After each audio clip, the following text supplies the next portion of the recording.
250 నుంచి 300 400 ఇచ్చాం.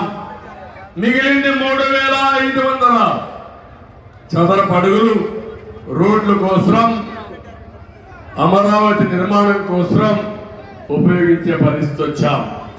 తమ్ముడు, నేను ఒక్క విషయం అడుగుతున్నా ఈ వాళ్ళందరినీ. 2019లో మీ భూమి విలువ ఎంత, ఇప్పుడు మీ భూమి విలువ ఎంత తమ్ముళ్ళు అని అడుగుతున్నాను. ఏమంటారు మీరు, అవునా కాదా? భూమి విలువ పెరిగిందా తగ్గిందా? మీ ఇంటి బాడుగులకు ఏమన్నా డిమాండ్ ఉందా? ఇప్పుడు మీ కొనుగోలు శక్తి పెరిగిందా? ఈరోజు ఆ సైకో అంటాడు నేను అన్ని చేసేసానంటాడు. నేను అడుగుతున్నా ఇక్కడ వాళ్ళందరినీ, మీకు అమరావతి రాజధాని